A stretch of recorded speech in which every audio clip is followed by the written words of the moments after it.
नमस्कार दोस्तों। आज हम बात करने वाले हैं भारतीय एयरटेल के ज़बरदस्त बिजनेस मूव की। और ये भी जानेंगे कि आज शेयर में गिरावट क्यों देखने को मिली। इस वीडियो में हम एयरटेल की बैंकिंग सेक्टर में एंट्री की तैयारी का डीप एनालिसिस करेंगे और समझेंगे कि क्या एयरटेल अब देश का अगला बड़ा डिजिटल लेंडर बनने जा रहा है। सबसे पहले हेडलाइन को देखते हैं। Bharti Airtel to infuse 20,000 crore in Airtel money to push digital lending. जी हाँ, टेलीकॉम के बाद अब एयरटेल डिजिटल लेंडिंग यानी लोन देने के बाजार में बड़ा दांव खेलने जा रही है। कंपनी अपनी एनबीएफसी यूनिट एयरटेल मनी में अगले कुछ सालों के दौरान करीब 20,000 करोड़ रुपए का भारी निवेश करने की तैयारी में है। यानी अब एयरटेल सिर्फ डेटा और कॉल्स तक सीमित नहीं, बल्कि फाइनेंशियल सर्विसेज में भी एक बड़ा खिलाड़ी बनने की ओर बढ़ रही है। अब देखते हैं कि ये 20,000 करोड़ रुपए का बड़ा निवेश कैसे स्ट्रक्चर किया जाएगा। भारतीय एयरटेल इस फंड का लगभग 70% हिस्सा खुद डालेगी, जबकि बाकी 30% निवेश प्रमोटर ग्रुप भारतीय एंटरप्राइजेस की तरफ से आएगा। यानी यह सिर्फ एक सब्सिडियरी का विस्तार नहीं, बल्कि पूरे ग्रुप लेवल पर किया जा रहा स्ट्रैटेजिक दांव है। यह फैसला ऐसे समय पर आया है जब 13 फरवरी को ही रिजर्व बैंक ऑफ इंडिया ने एयरटेल मनी को एनबीएफसी के रूप में काम करने का सर्टिफिकेट दिया है। अब सुनील भारती मित्तल का ग्रुप टेलीकॉम यूजर्स को सीधे लोन देने के लिए पूरी तरह से तैयार है और इसके लिए रेगुलेटरी मंजूरी भी मिल चुकी है। यानी टेलीकॉम से फिनटेक की ये छलांग अब आधिकारिक तौर पर शुरू हो चुकी है। एयरटेल के पास एक ऐसी ताकत है जो बड़े बड़े बैंकों के पास भी नहीं है, और वो है 369 मिलियन मोबाइल यूजर्स का विशाल डेटाबेस। भारतीय एयरटेल के पास करोड़ों ग्राहकों का usage pattern, recharge history, payment behaviour और डिजिटल एक्टिविटी का इंसाइट मौजूद है। यही डेटा अब डिजिटल लेंडिंग बिजनेस की नींव बन सकता है। कंपनी अपनी टेक्नोलॉजी और कस्टमर इंसाइट्स का इस्तेमाल करके एक ऐसा लेंडिंग मॉडल तैयार करना चाहती है जो तेज, डेटा ड्रिवन और भविष्य के लिए तैयार हो। एयरटेल के सीईओ गोपाल विट्टल ने साफ कहा है कि उनका लक्ष्य एक डिफरेंशिएटेड बिजनेस खड़ा करना है, जो सिर्फ मुनाफे पर नहीं, बल्कि फाइनेंशियल इंक्लूजन यानी ज्यादा से ज्यादा लोगों को औपचारिक वित्तीय सिस्टम से जोड़ने पर फोकस करेगा। क्या आपको पता है कि एयरटेल पहले से ही लोन बांट रही है?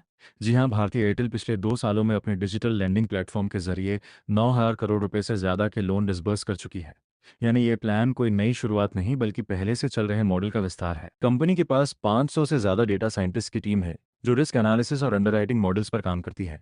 एयरटेल का दावा है कि उनके लोन की डिफॉल्ट दर यानी डेलिंक्वेंसी इंडस्ट्री में सबसे कम स्तरों में से एक है। अब इसी ट्रैक रिकॉर्ड और डेटा पावर के दम पर कंपनी 20,000 करोड़ रुपए के बड़े निवेश के साथ इस बिजनेस को अगले लेवल पर ले जाने की तैयारी में है। यह छोटा प्रयोग अब एक बड़े स्केल का फिनटेक गेम बनने जा रहा है। अब समझते हैं कि आज शेयर में गिरावट क्यों आई।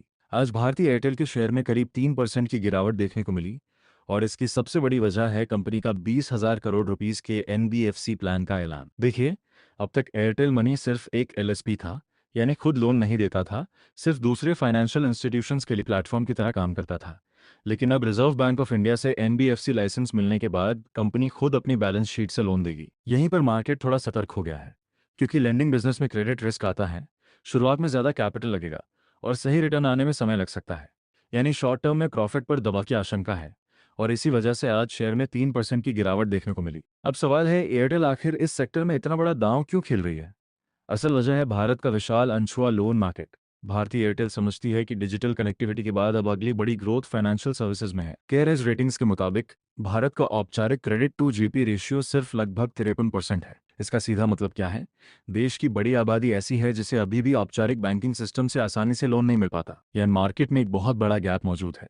एयरटेल इसी गैप को भरना चाहती है। डेटा, टेक्नोलॉजी और मोबाइल रीच के दम पर उन करोड़ों लोगों तक पहुंचना चाहती है जो अब तक बैंकिंग सेवाओं से दूर रहे हैं। तो दोस्तों, भारतीय एयरटेल अब सिर्फ एक टेलीकॉम कंपनी बनकर नहीं रहना चाहती, बल्कि एक डिजिटल फाइनेंशियल पावर हाउस बनने की राह पर है। कंपनी का लक्ष्य सिर्फ सिम बेचना नहीं, बल्कि अपने ग्राहकों की हर आर्थिक जरूरत, पेमेंट, माइक्रो लोन, क्रेडिट और फाइनेंस, सब कुछ एक ही डिजिटल इकोसिस्टम में देना है। यानी data plus distribution plus digital lending के दम पर एयरटेल फाइनेंशियल सर्विसेज में बड़ा खेल खेलने की तैयारी में है।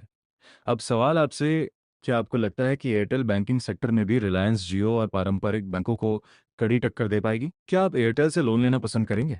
कमेंट्स में अपनी राय जरूर लिखें। वीडियो को लाइक करें और चैनल को सब्सक्राइब करना ना भूलें।